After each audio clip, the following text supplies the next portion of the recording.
Et salut, alors je sais que vous attendez que cette vidéo commence. Oui, nous sommes bien arrivés à Paris. Alors salut, je sais que vous attendez que cette vidéo commence.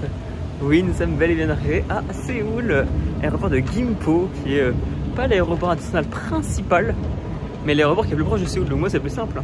J'ai qu'une heure de trajet jusqu'au logement. Donc là je vais aller au métro tranquillement. Et ensuite on va au logement. Et je serai rejoint un petit peu plus tard dans la soirée par ma maman, qui elle viendra du coup de Incheon. Normalement on aurait dû s'attendre à l'aéroport parce qu'on avait une heure de décalage. Sauf que je me suis rendu compte tout à l'heure qu'il y a 2 aéroports à Séoul et qu'elle atterrit à l'autre aéroport. Donc du coup, elle me rejoindra directement au logement.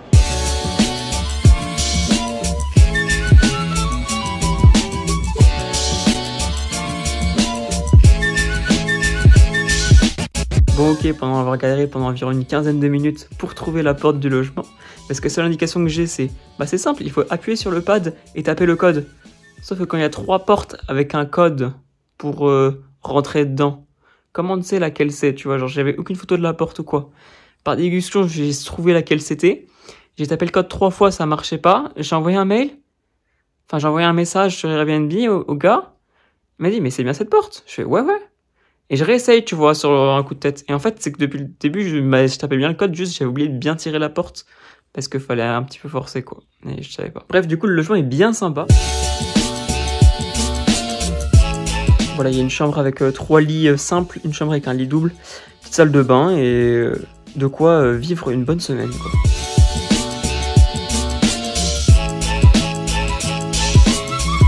Sinon là il est 21h45, donc moi je suis arrivé, il y aurait 5 minutes là dans le logement. Pour ce qui est de ma mère, du coup elle arrivera un peu plus tard, parce que comme je vous dis elle vient d'Incheon, c'est environ 2 heures de route pour venir jusqu'ici. Là normalement je pense qu'elle a dû atterrir, ou du moins elle va atterrir d'ici très peu. Le temps qu'elle fasse les procédures et tout, je pense qu'elle sera pas là avant minuit, honnêtement. Du coup là il va falloir que j'aille trouver un bout à manger, je pense que je vais aller explorer un petit peu le quartier. Bon ça a l'air vraiment un quartier résidentiel pour le coup, mais je suis à 10 minutes à pied d'Itaewon à peine. J'hésite un peu à aller voir, mais je me dis il est quand même 22 h, est-ce que c'est vraiment sage? Du coup je pense que je vais aller peut-être au Seven le plus proche, me promener un petit peu 10-15 minutes, voir un petit peu le quartier quand même, et on commencera vraiment les vraies journées demain, hein.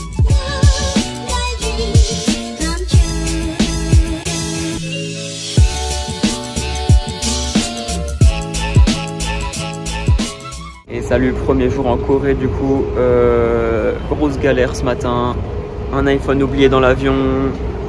Ça fait quoi d'oublier un iPhone dans l'avion? Ouais, c'est bon. C'est que le vol hier avait du retard, ma mère est arrivée à 1 h du mat, elle s'est fait raccompagner par un gars qui était super gentil en voiture, truc improbable.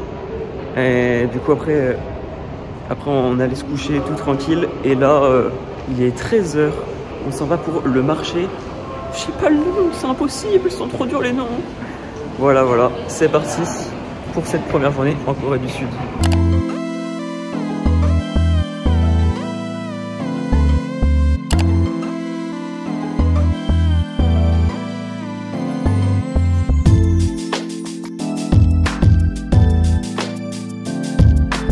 Et du coup on est désormais à Myeongdong, qui est du coup la shopping street, là où il y a les fringues et tout.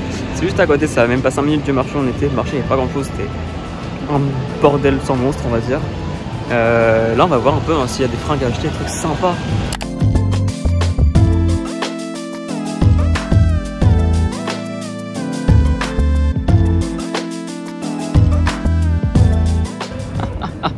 Des albums à moins de 10 balles, alors qu'on les paye 40 en France. Si vous pensez que j'allais pas en acheter.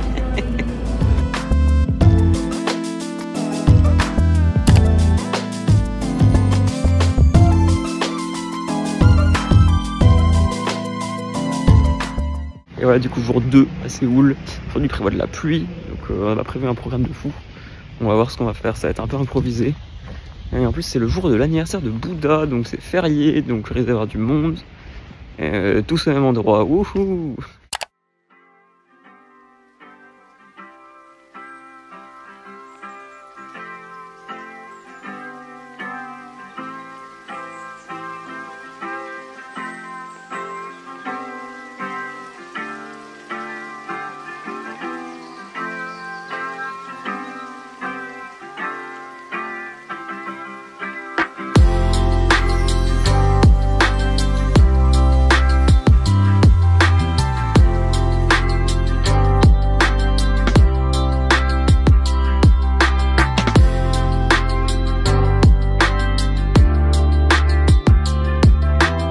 fait, ce qui est marrant en faisant le tour d'Asie, c'est qu'il y a le film IQ qui est en train de sortir en ce moment.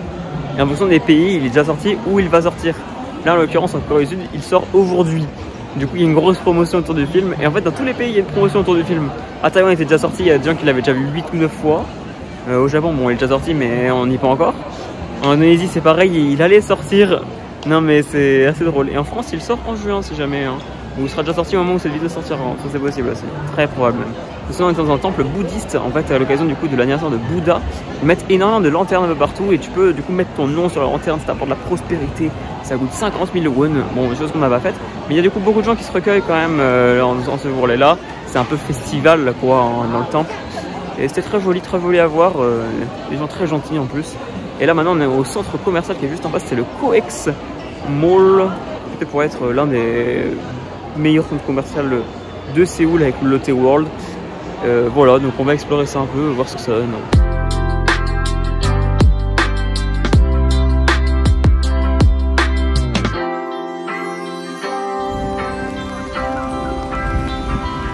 Au vu du temps parce qu'il pleut, il fait froid.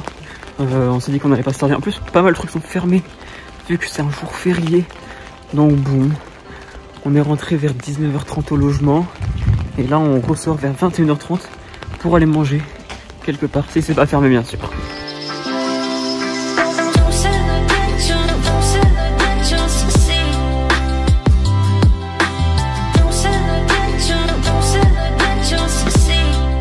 Sachez que ça c'est de l'ananas et que je pensais que ça allait pas du tout aller bien. J'étais en mode ouais pizza Hawaiian feeling ou quoi.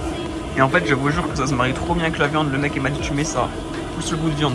Dans ça là c'est toujours du sel avec du poivre, du gingembre, des trucs comme ça. Et je vous jure que ça passe trop bien. Approuvé.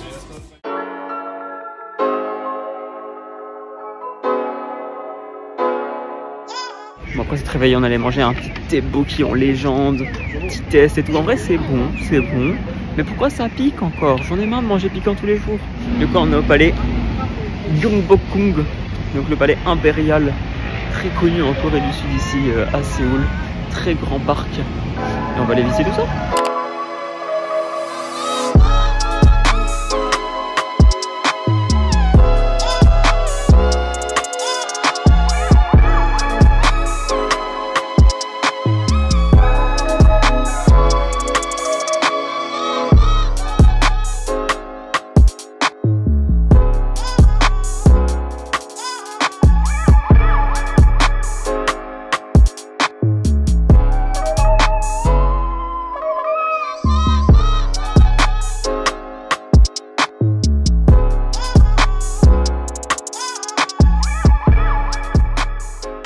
Et bah, du coup le palais c'était bien sympa en fait, il y a plein de trucs annexes quand on sort du truc principal.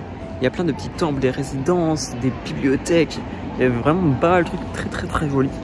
Et là du coup on voulait aller en haut de la montagne mais c'est trop tard parce qu'en fait c'est une montagne privatisée entre guillemets avec le palais présidentiel.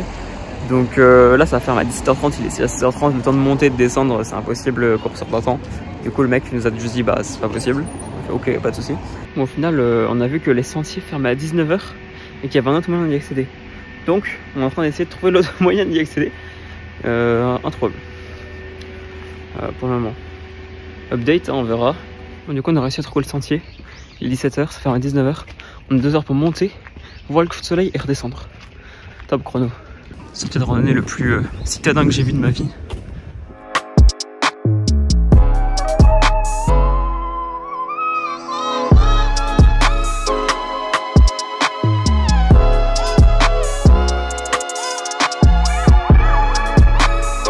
On commence à arriver sur des vrais sentiers. Là il y a un petit peu de marche et après c'est que de la terre. Je crois. Attendez, je regarde. Ouais c'est ça. Et on commence à avoir une belle vue également sur la ville. Donc là en gros de ce que j'ai compris je suis là. Et en fait je peux faire toute cette boucle comme ça pour atterrir à l'observatoire. Sinon je peux juste cut et passer ici à l'observatoire. Mais la boucle a l'air assez rigolote à faire. Je vais peut-être la faire du coup. Ok, après concertation avec ma maman, elle va direct à l'observatoire et moi je vais faire la boucle. Comme ça je vais voir un petit peu tout le tour, ça va être joli.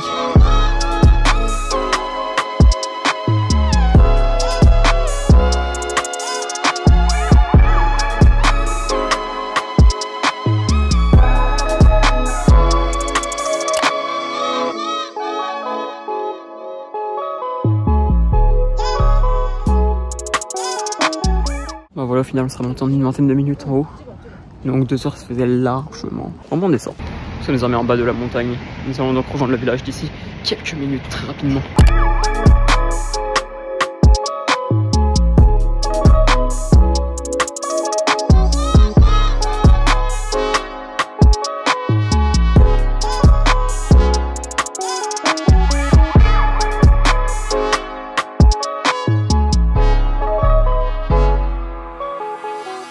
Bon bah voilà, après avoir fini le village, du coup on est rentré parce qu'on n'avait plus rien à faire. Qu'est-ce que c'est triste la Corée du Sud. C'est exactement ce que j'aurais dit si le logement était pas Itaewon la team. Ici ça va soirée toute la nuit. En fait je pense que je préfère le milk tea à l'alcool. C'est pour ça que je sers pas beaucoup la nuit. 3 bouteilles de milk tea la team. Ça dit quoi maintenant? Trop bien de rentrer à 23 h et de choper les trucs au 7-Eleven en promotion. Dernière journée à Séoul aujourd'hui. On est dans le quartier de Dongdaemun, un quartier de base de marché, de shopping. On va voir ce qu'il y a un petit peu.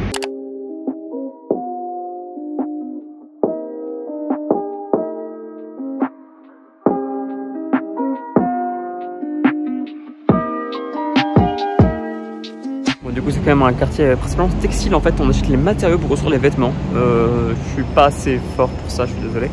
Et après il y avait quand même pas mal de bouffe un petit peu marché, c'était sympathique. Sinon aujourd'hui nous sommes le vendredi 17 mai. Il y a G2 contre SK Itaewon au MSI. Et j'ai envie d'aller voir le match en Corée du Sud, ça peut être une dinguerie. Donc je vais aller au LOL Park, voir ce que ça va donner. Et s'il n'y a rien au LOL Park, on demandera à des gens où c'est que je peux trouver un truc où on peut regarder le match.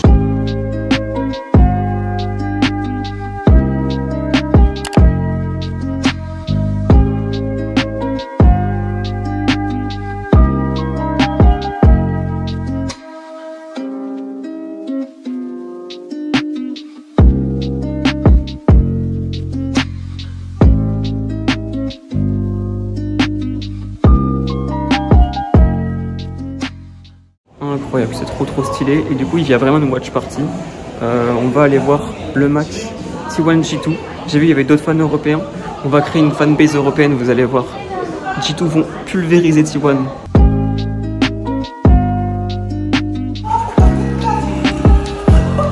Bon, je viens de perdre la première game. L'ambiance est insane sur place. Par contre, moi qui cheers chez deux, chaque fois qu'il y a un kill T1 et que tout le monde crie autour de moi, j'ose pas trop pleurer.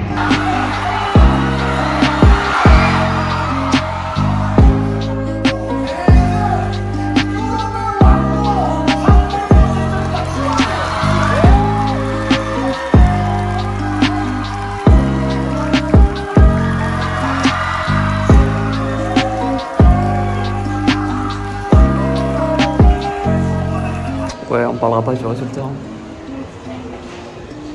Non mais du coup c'est bien parce qu'au moins je passerai plus de temps en Hongdae, hein. Ça allait vite, hein. On peut voir l'avantage. Hein.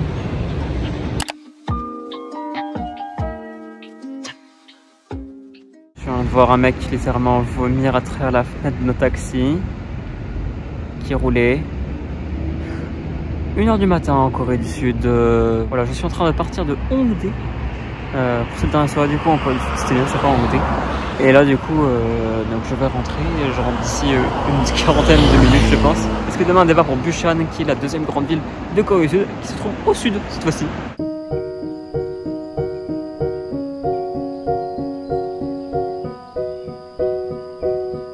Et nous sommes bien arrivés à Busan, il est 2 h de l'après-midi, on va manger et rejoindre le logement. Let's go! On est prêt pour Noël, la team, il y a des sapins de Noël partout. Et voilà, après ton arrivée, il y a une belle vue quand même, hein. C'est cool.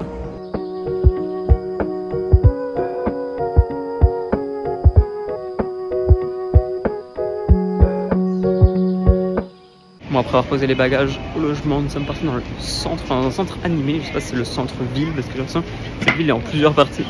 Mais du moins, ici on a le Budget Market, un petit market avec de la street food, et également la Beef Street. Et en fait il y a plein de trucs, soit à manger, des vêtements, enfin il y a de tout, je pense.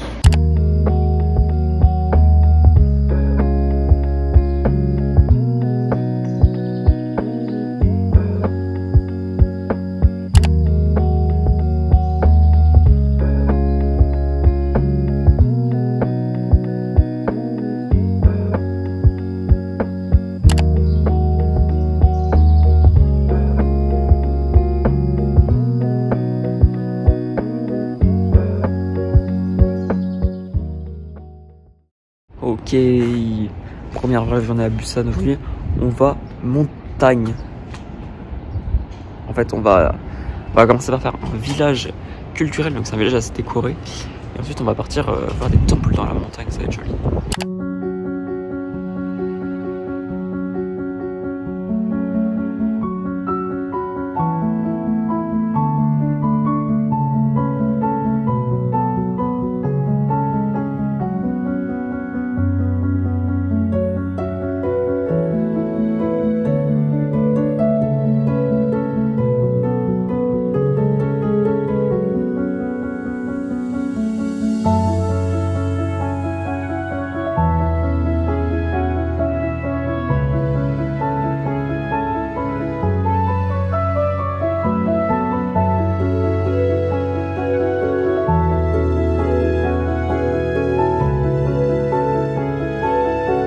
Le village de Gamcheon, le village dans lequel on est, c'est un village qui veut se préserver, on va dire, et en fait tous les habitants ici essayent de mettre un petit peu en valeur le village, que ce soit à travers des œuvres d'art, que ce soit à travers juste la couleur des maisons, en fait, juste le fait qu'ils soient uniques avec ces montagnes, enfin, ces maisons qui bordent les montagnes, ça donne ce charme.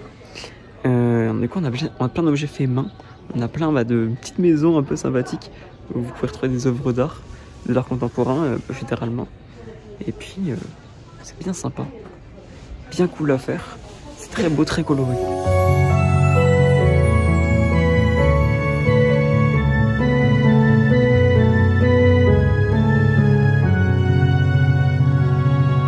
Bon, ensuite, après une petite heure et demie de trajet, on se retrouve au Beomeosa Temple. C'est un temple qui est tout en haut d'une montagne, il y a tout un complexe, il est assez coloré, assez joli. C'est parti.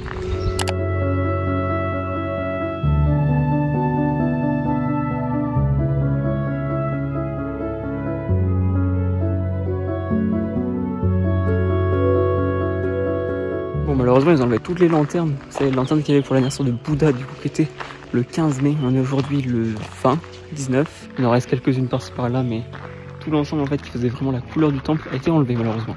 Mais ça c'est quand même joli. Aujourd'hui je suis un grand lover des temples dans la montagne. C'est vrai que je recommande de ouf. Si vous venez en Asie, les temples, essayez d'aller voir dans la montagne. Parce que pourquoi? Déjà vous avez un paysage, du coup c'est stylé. Les temples, en plus, ils sont assez grands généralement. Et en plus, il n'y a personne. Ça, c'est une dinguerie. Du coup, tu es là, c'est vraiment apaisé. Il n'y a pas de voiture, pas beaucoup de gens, parce qu'il n'y a pas beaucoup de gens qui font l'effort d'aller voir un temple dans la montagne. Et je vous jure, vous avez une vue de ouf, un temple de fou, et un moment de fou, en fait. Et juste, vous pouvez vous poser et apprécier. Je recommande vraiment les temples dans la montagne. Moi, mes temples préférés sont dans la montagne, donc c'est par hasard. Mais en l'occurrence, celui-là n'était pas vraiment grand. En fait, à côté, il y a une sorte de site historique avec une grande randonnée, plus de 5 km et tout. Dans la montagne, on peut voir pas mal de structures à droite et à gauche. Mais on n'a pas envie de s'aventurer là-dedans parce que c'est quand même un sentier assez dur et qu'on n'est pas équipé pour, ni on a un peu la flemme quoi aussi. Voilà, il faut aussi le dire. Voilà ce qu'on a quand on commande une pizza en Corée du Sud. Donc une quiche à la pizza et des frites.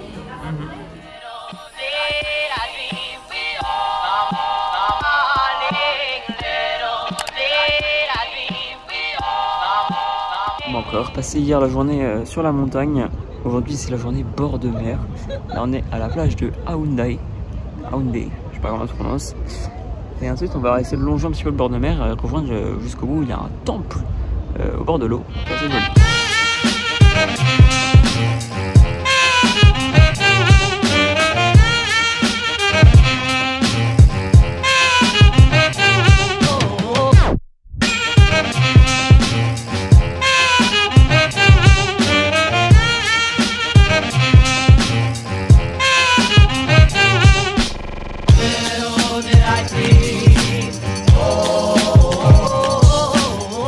On est arrivé sur la plage de Songjeong. C'est une plage qui est réputée pour le surf, les surfeurs. Mais déjà, je savais pas que Busan il y avait des surfeurs. Mais en fait, sachez qu'ici il y a des magasins de surf absolument partout. Je sais pas pourquoi. Et je vais vous montrer genre les vagues. Mais est-ce qu'il y a un bug, je pense. Ah ouais, le surf là, tout ça là. Ah, il doit bien enjoy hein. Et me dites pas non mais c'est parce que ça arrive au moment il n'y a pas de vague et tout. Ça fait 10 minutes qu'on est là, il n'y a pas une seule vague, c'est bon ou pas? Et je vous jure, hein, et genre là-bas il y a une école de surf, ils prennent des toutes petites vagues. Hein. Genre là, les petites vagues que vous voyez là en bord de mer, c'est ce qu'ils prennent. Hein. Normalement, tu tiens pas sur le. T'as même pas le temps de se mettre debout là. Hein. Bah, de toute façon, ils bronzent là, eux. Ils sont bien alors. Donc, à ça, c'est une planche de surf maintenant.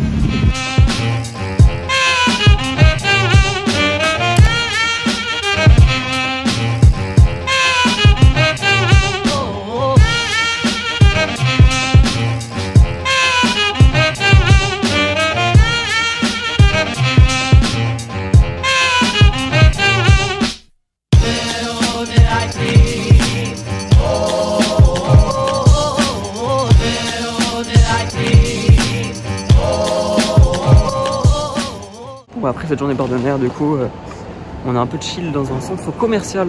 On veut acheter des trucs Vans, notamment un pantalon et des chaussures, le tout pour même pas 50 balles. Tout était en promo dans le magasin. Le hold-up. Du coup, bah, je me suis dit, bon, pourquoi pas, même si je l'utilise pas, ça se revendra pas mal. On l'aura. Non, et du coup, là, je suis à la gare de Busan. On est revenu à la gare parce que ma maman prend le train ce soir. Elle rentre directement à Séoul. En fait, c'est que vu que bah là, elle, je vous dis, elle était là juste pour le voyage en Corée du Sud. Ce qui fait que elle, après la Corée du Sud, elle rentre en France en fait. Donc du coup, ce qui se passe, c'est qu'elle a pris un billet aller-retour. Sauf que du coup, son avion est à Séoul. Donc là, il faut qu'elle remonte sur Séoul pour prendre l'avion, pour rentrer en France. Et le mieux, c'était qu'elle rentre ce soir plutôt que demain. Moi, je pars demain pour le Japon. Mais du coup, elle, c'était plus arrangeant qu'elle rentre ce soir, qu'elle passe la nuit à Séoul. Et du coup, pour prendre son avion qui est très tôt demain matin. Voilà, donc là, je l'ai raccompagnée.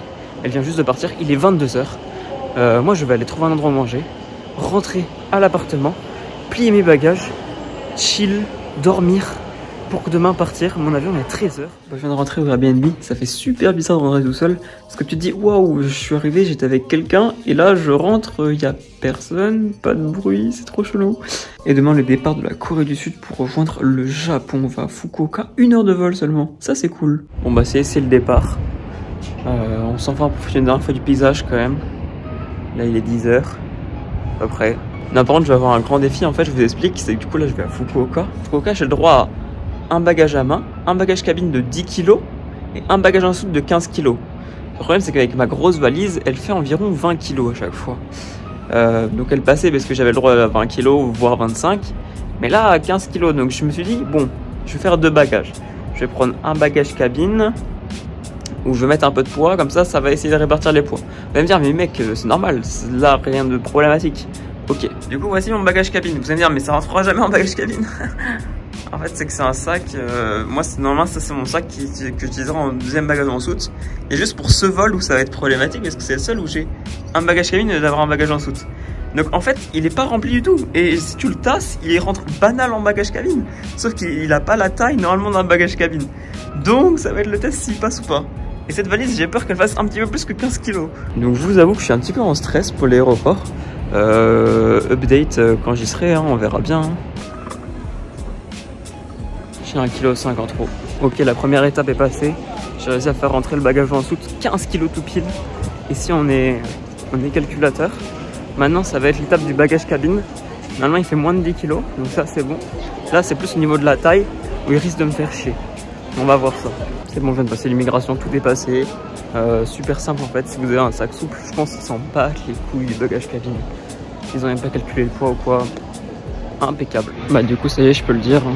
Je prends le vol dans 30 minutes. Donc, on part officiellement de Corée du Sud. C'était super cool. Un pays où je reviendrai. Que ce soit Séoul ou Busan, les deux villes étaient trop bien. Deux ambiances un petit peu différentes, mais similaires à la fois. Mais deux trop bonnes villes. Du coup, bah merci pour tout la Corée du Sud. C'était trop cool. Maintenant, on attaque le Japon dans le prochain épisode.